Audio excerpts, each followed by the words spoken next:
بسم اللہ الرحمن الرحیم۔ السلام علیکم۔ میں ہوں آفتاب عالم، آج کی بوستان سعدی سے ایک حکایت کے ساتھ۔ موضوع ہے چیتے پر سواری۔ میں نے گیلان اور قزوین کے درمیان رودبار کے میدان میں ایک شخص کو چیتے پر سوار ہو کر آتے ہوئے دیکھا تو خوف کے مارے میرے پاؤں چلنے سے جواب دے گئے۔ اس شخص نے مسکرا کر مجھے کہا، اے سعدی، اس میں گھبرانے اور حیرت زدہ ہونے کی کون سی بات ہے؟ تو بھی اللہ کے حکم سے گردن نہ پھیر، اللہ کی مخلوق تیری تابع دار ہو جائے گی۔ جب بندہ اللہ کے احکام پر عمل پیرا ہوتا ہے تو اللہ تعالیٰ اس کی مدد فرماتا ہے۔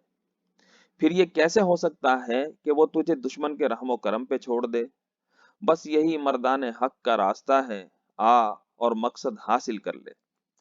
نصیحت اس شخص کو نفع دے گی جو سعدی کے کلام سے محبت کرے گا۔ سبق: اس حکایت سے ہمیں یہ سبق ملتا ہے کہ جب بندہ اللہ کا مخلص بندہ بن جاتا ہے پھر ساری خدائی اس کی غلامی کرتی ہے۔ صوفیہ کرام فرماتے ہیں، من کان اللہ لہو، جو اللہ کا ہو جاتا ہے اللہ اس کا ہو جاتا ہے۔ جب خدا اس کا ہو گیا تو خدائی اس کی کیوں نہ ہوگی؟ شکریہ۔ اللہ حافظ۔